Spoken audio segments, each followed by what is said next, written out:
आज आपण बनवणार आहोत ड्रायफ्रूटची करंजी। त्याच्यासाठी मी इथे घेतलेले आहेत 200 ग्रॅम ड्रायफ्रूट, काजू, पिस्ता, बदाम, मनुके आणि चारोळी।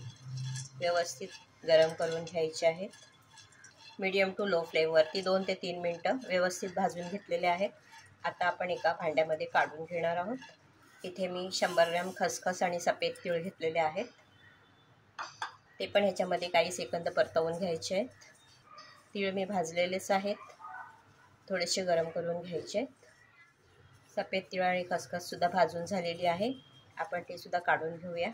ते घेतले 200 ग्रॅम सुकं खोबरं, मंद आचेवर थोडंसं खरपूस रंगावरती भाजून घ्यायचं आहे। 2 ते 3 मिनिटं झालेली आहेत। मीडियम टू लो फ्लेमवरती खरपूस रंगावर व्यवस्थित भाजून घेतलेलं आहे। आता करणार आहोत, आता हे सारणाचं मिश्रण आहे ते मिक्स करून थंड करून घ्यायचं आहे। इथे मी 500 ग्रॅम मैदा घेतलेला आहे, त्याच्यामध्ये टाकणार आहोत चवीप्रमाणे मीठ आणि 2 चमचे गरम तुपाचं मोहन टाकणार आहोत। व्यवस्थित मिक्स करून घ्यायचं आहे। तूप व्यवस्थित मिक्स करून झालेलं आहे। त्याच्यामध्ये पाणी टाकून पीठ व्यवस्थित मळून घ्यायचं आहे चपातीच्या पिठाप्रमाणे। तर पीठ मळून झालेलं आहे, त्याच्यावरती अर्धा टीस्पून तेल टाकते आणि व्यवस्थित मिक्स करून घेते। आता हे आपलं पीठ मळून झालेलं आहे। इथे मी अर्धी वाटी तूप घेतलेलं आहे गरम करून, त्याच्यामध्ये आपण कॉर्नफ्लॉवर मिक्स करणार आहोत। तुम्हाला वाटलंच तिथे मैदा किंवा तांदळाचं पीठही घेऊ शकतो। इथे साठा बनवून तयार आहे। आता हे आपण साईडला ठेवणार आहोत आणि जे तयार केलेलं सारण आहे ते आता व्यवस्थित थंड झालेलं आहे, त्याच्यामुळे त्याच्यामध्ये आपण आता साखर ॲड करणार आहोत। तर इथे मी घेतले आहे 4 मोठे चमचे साखर, किंवा तुम्ही तुमच्या आवडीप्रमाणे गोडवा वाढवू शकता याच्यामध्ये। आणि हे व्यवस्थित मिक्स करून घ्यायचं आहे। आता आपलं सारणही तयार आहे, त्यातच आपण ॲड करणार आहोत 1 चमचा वेलची पावडर।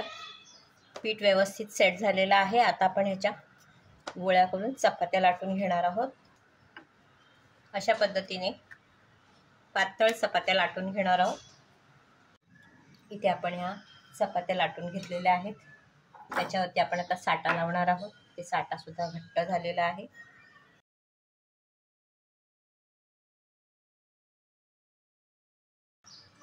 अशा पद्धतीने आपण सर्व चपात्यांना लावून घेणार आहोत।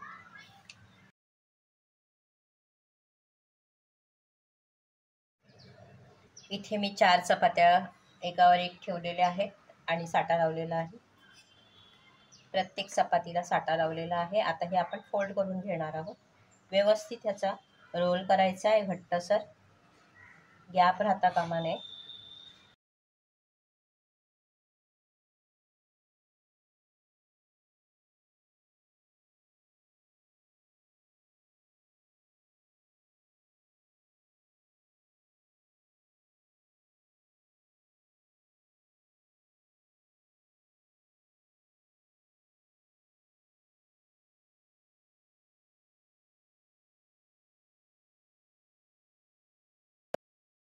थोडंसं पाणी लावून त्याला बंद करून घ्यायचं आणि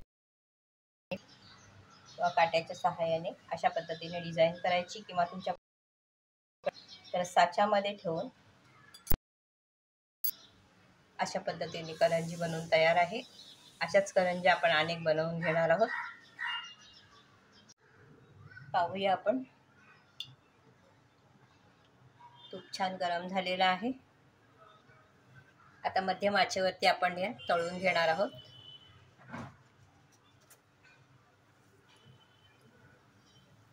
अशा पद्धतीने करंजीवरती लेयर आलेले असतात।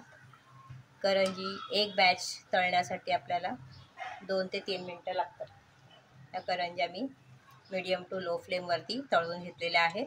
जशी गॅसची फ्लेम असेल त्याच्यावरती डिपेंड करतं, तुम्ही मध्यम आचेवर तळलेत तरी चालतील। हे पहा,